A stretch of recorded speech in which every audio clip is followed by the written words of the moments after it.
दोस्तों, आचार्य चाणक्य एक ऐसे इंसान थे जो अपनी बुद्धि से ही सामने वाले को हरा दिया करते थे। उन्होंने अपने शिष्य चंद्रगुप्त मौर्य के साथ मिलकर अखंड भारत का निर्माण किया था और अर्थशास्त्र जैसे ग्रंथ की रचना भी की थी। आज हम आपको उनके जीवन के बारे में बताने वाले हैं। जय हिंद दोस्तों, स्वागत है आपका हमारे चैनल नो मोर में। आगे बढ़ने से पहले प्लीज इस वीडियो को लाइक और चैनल को सब्सक्राइब कर दें। इससे मुझे ऐसी और भी वीडियोस बनाने की प्रेरणा मिलेगी। आचार्य चाणक्य, जिन्हें कौटिल्य और विष्णुगुप्त नाम से भी जाना जाता है, उनका जीवन बहुत सी कठिनाइयों और रहस्यों से भरा हुआ है। आचार्य चाणक्य के जन्म के बारे में कहीं भी स्पष्ट रूप से उल्लेख नहीं मिलता है। बुद्ध धर्म के मुताबिक आचार्य चाणक्य का जन्म 350 ईसा पूर्व तक्षशिला में हुआ था, जो आज के समय में रावलपिंडी पाकिस्तान में है। आचार्य चाणक्य के जन्म के बारे में अलग अलग मतभेद हैं। कुछ विद्वानों के मुताबिक उनका जन्म कुटिल वंश में हुआ था, जिसके कारण उनका नाम कौटिल्य पड़ा, जबकि कुछ विद्वानों का कहना है कि उनके उग्र और गूढ़ स्वभाव की वजह से उनका नाम कौटिल्य पड़ा। चाणक्य का जन्म बेहद गरीब ब्राह्मण परिवार में हुआ था, जिसके चलते चाणक्य का बचपन गरीबी और कठिनाइयों में गुजरा। कभी कभी तो चाणक्य को खाना भी नसीब नहीं होता था और भूखे पेट ही सोना पड़ता था। कई विद्वानों के अनुसार चाणक्य बड़े ही क्रोधी एवं स्वाभिमानी स्वभाव के थे। उनके जन्म के समय से ही उनके मुंह में पूरे दांत थे, जिसके बारे में ऐसा कहा जाता था कि ऐसा व्यक्ति आगे चलकर राजा बनता है, जिसके चलते उनकी माँ को चिंता होने लगी कि उसका बेटा आगे चल के अपनी माँ को छोड़ देगा, और माँ को शांत करने के लिए उन्होंने अपना एक दांत तोड़ लिया। आचार्य चाणक्य ने प्रसिद्ध तक्षशिला विश्वविद्यालय में अपनी शिक्षा प्राप्त की। ब्राह्मण परिवार में पैदा हुए चाणक्य को अर्थशास्त्र, राजनीति, युद्ध रणनीतियों, दवा, कृषि और ज्योतिष जैसे कई विषयों के बारे में अच्छी और गहरी जानकारी थी। ऐसा भी माना जाता है कि उन्हें ग्रीक और फारसी भाषा का भी ज्ञान था। इसके अलावा वे वेदों और साहित्यों के भी ज्ञानी थे। अपनी पढ़ाई पूरी करने के बाद वे तक्षशिला में राजनीतिक विज्ञान और अर्थशास्त्र के प्रोफेसर बन गए थे। तक्षशिला में चाणक्य ने न केवल छात्र बल्कि कुलपति और बड़े बड़े विद्वानों को भी अपनी ओर आकर्षित किया था, जिसमें से एक पड़ोसी राजा पोरस भी उनमें शामिल थे। आपको बता दें कि जब सिकंदर ने भारत पर आक्रमण किया था, उस समय चाणक्य तक्षशिला के प्रिंसिपल थे। यह उस समय की बात है जब तक्षशिला और गांधार के सम्राट अंबी ने सिकंदर के साथ समझौता कर लिया था। चाणक्य ने भारत की संस्कृति को बचाने के लिए कई राजाओं की सहायता मांगी, परंतु कोई भी सिकंदर की विशाल सेना के साथ युद्ध करने को तैयार नहीं था। जिसके बाद पोरस सिकंदर की सेना से युद्ध करने के लिए तैयार हुआ। सिकंदर के आक्रमण के समय चाणक्य ने पोरस का साथ दिया, मगर पोरस युद्ध हार गया। उस समय मगध एक अच्छा खासा शक्तिशाली राज्य था और पड़ोसी राज्यों की इस पर नजर थी। इस चीज को देखते हुए चाणक्य देश हित की रक्षा के लिए मगध के सम्राट धनानंद से सिकंदर के प्रभाव को रोकने के लिए सहायता मांगने गए। चाणक्य ने देखा कि एक तरफ तो विदेशियों के हमारे देश पर आक्रमण बढ़ते जा रहे हैं और दूसरी तरफ ये दुष्ट राजा नृत्य, मदिरा और हिंसा में डूबा हुआ है। भरे दरबार में चाणक्य ने क्रोधवश अपना परिचय तक्षशिला के आचार्य के रूप में दिया और राज्य के प्रति अपनी चिंता व्यक्त की। उन्होंने यूनानी आक्रमण की बात बताई और ये शंका भी जाहिर की कि यूनानी हमारे राज्य पर भी हमला कर सकते हैं। लेकिन भोग विलास एवं शक्ति के घमंड में चूर धनानंद ने चाणक्य के प्रस्ताव को ठुकरा दिया और कहा कि पंडित हो, इसलिए अपनी चोटी का ही ध्यान रखो। युद्ध करना राजा का काम है, तुम पंडित हो तो सिर्फ पंडिताई करो।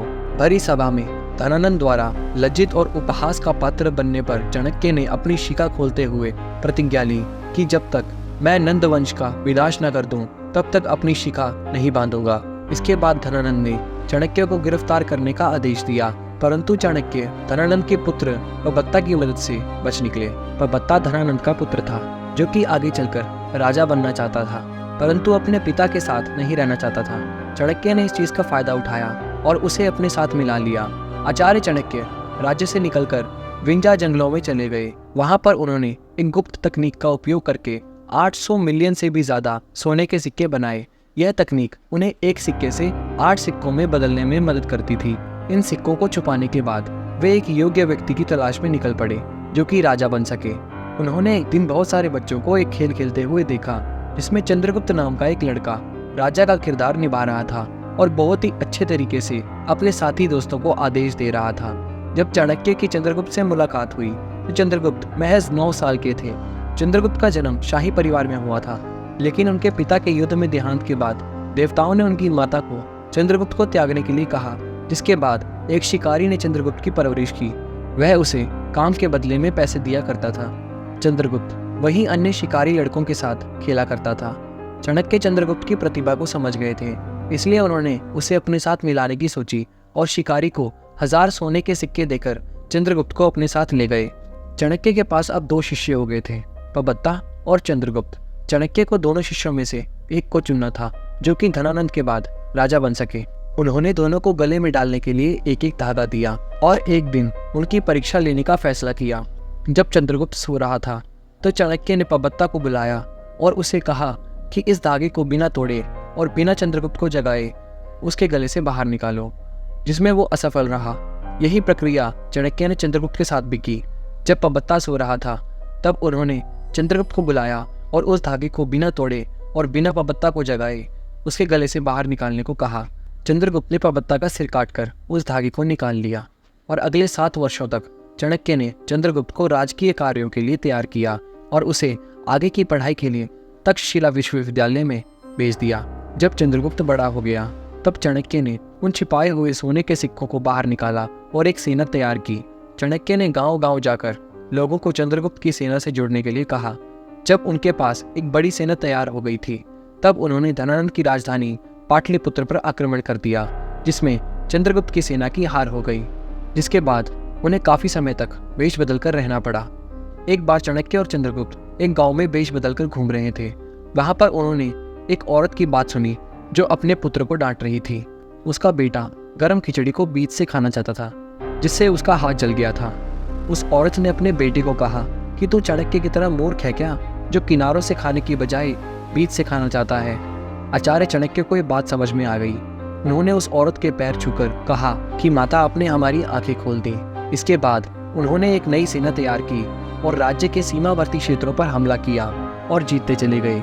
ऐसे करते करते वे धनानंद की राजधानी पाटलिपुत्र तक पहुंच गए और अंत में उसे भी जीत लिया और राजा धनानंद को चंद्रगुप्त ने मार दिया। इसके बाद चाणक्य ने एक आदमी को धनानंद के खजाने को ढूंढने के लिए कहा। जैसे ही उन्हें उस खजाने के बारे में पता चला, चाणक्य ने उस व्यक्ति को भी मरवा दिया। इस प्रकार से चाणक्य ने अपना बदला पूरा करके चंद्रगुप्त को राजा बना दिया और मौर्य साम्राज्य की स्थापना करी। आगे चलकर चाणक्य ने मौर्य साम्राज्य का विस्तार करने में भी अहम भूमिका निभाई। तो दोस्तों, अगर आप जानना चाहते हैं कि आचार्य चाणक्य की मृत्यु कैसे हुई, हमें कमेंट बॉक्स में ज़रूर बताएं। मैं जल्द ही उससे जुड़ी एक वीडियो लाने की कोशिश करूँगा। आशा है आपको वीडियो पसंद आई होगी। ऐसी ही और भी जानकारी भरी वीडियोस के लिए सब्सक्राइब करें हमारे चैनल नो मोर को। मिलेंगे अगली वीडियो में। धन्यवाद।